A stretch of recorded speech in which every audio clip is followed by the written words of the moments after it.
चढ़त सामन जइहे रे छबड़ा ले ओहे कामर जोरे जोरे चढ़त सामन जइहे रे छबड़ा ले ओहे कामर जोरे जोरे धरी हेरे जाला बहा भोरे भोरे सजना मिलतौ गोरे गोरे धरी हेरे जाला बहा भोरे भोरे सजना मिलतौ गोरे गोरे चढ़त सामन जइहे रे छबड़ा ले ओहे कामर जोरे जोरे चढ़त सामन जइहे रे छबड़ा ले ओहे कामर जोरे जोरे धरी हेरे जाला बहा भोरे भोरे सजना मिलतौ गोरे गोरे धरी हेरे जाला बहा भोरे भोरे सजना मिलतौ गोरे गोरे धरी हेरे जाला बहा भोरे भोरे सजना मिलतौ गोरे गोरे गोरे गोरे गोरे गोरे गोरे गोरे किन केले है छबड़ा गेरुआ रंग सहरी चल चल देव घर में लाइन मिलतौ भारी लाइन मिलतौ न केले है छबड़ा गेरुआ रंग सहरी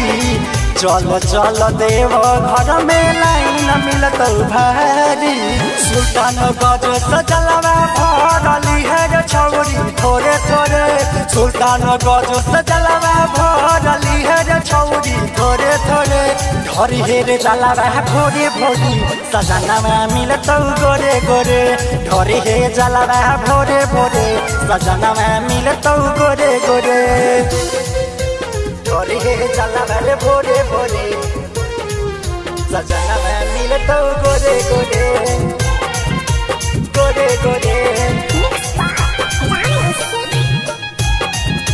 गोरे गोरे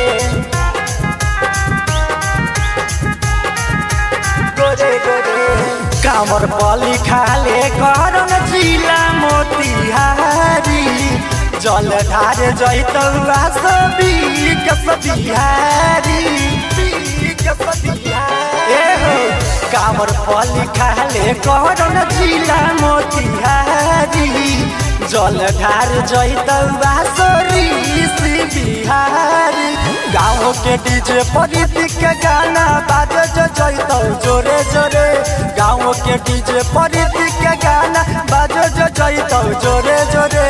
धरी हे जलवा भोरे भोरे सजना मिलतौ गोरे गोरे धरी हे जलवा भोरे भोरे सजना मिलतौ गोरे गोरे मां मनोकामना रिकॉर्डिंग स्टूडियो बकरी बाजार मोबाइल नंबर 8825156667।